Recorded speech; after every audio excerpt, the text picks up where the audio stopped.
Hello' guys, ভিডিঅ'টো ঘোঁৰা গাড়ী আৰম্ভ কৰিলোঁ বৰ্তমান। কাটচামেল চেনেলটো যোনে যোনে ছাবস্ক্ৰাইব কৰা নাই ছাবস্ক্ৰাইব কৰি দিব আৰু চাব ভিডিঅ'বিলাক।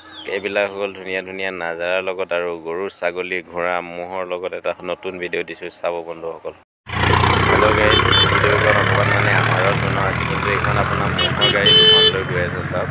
আজিকালি আপোনাৰ ম'হৰ গাড়ী দেখিবলৈ নাপায়, কিন্তু এইখন ম'হৰ গাড়ী দেখি ভাল লাগিলে, ৰাতি অলপ ভিডিঅ' এটা দিছোঁ। জয় শ্ৰীকৃষ্ণই নমঃ। এই কি খাবি? পানী খাই পেলালে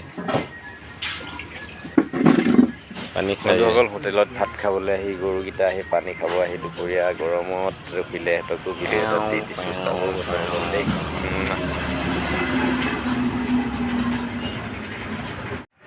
হেল্ল' গাইজ, এতিয়া আমি আহিছিলোঁ এটা গুৱাহাটীৰ পৰা ভিতৰৰ ৰাস্তাত। আপোনাৰ এইটো নিউ গুৱাহাটীৰ পৰা এনেকৈ ওলাই আপোনাৰ বেজেৰা ওলাব পাৰে। আৰু ৰাস্তাটো কেনেকুৱা লাগিছে আপোনালোকে ক'ব। গৈ কিন্তু বহুত ভাল লাগিলে। আমি বাইক লৈ গৈছিলোঁ, অলপ আপোনাৰ ডুমুনি চুক গৈছিলোঁ, গুৱাহাটী মঙলদৈ নোপোৱাৰ আগত ডুমুনি চকী। আৰু ৰাস্তাটো ধুনীয়া লাগিলত ভিডিঅ' এটা বনালোঁ, আৰু ইউটিউবত বহুত দিন ভিডিঅ' দিয়া নাই, ভিডিঅ' এটা দিছোঁ। সকলো বন্ধুসকলে চাব, মৰম লাগিলে লাইক শ্বেয়াৰ কমেণ্ট কৰি দিব বন্ধুসকল। Thank you, good luck.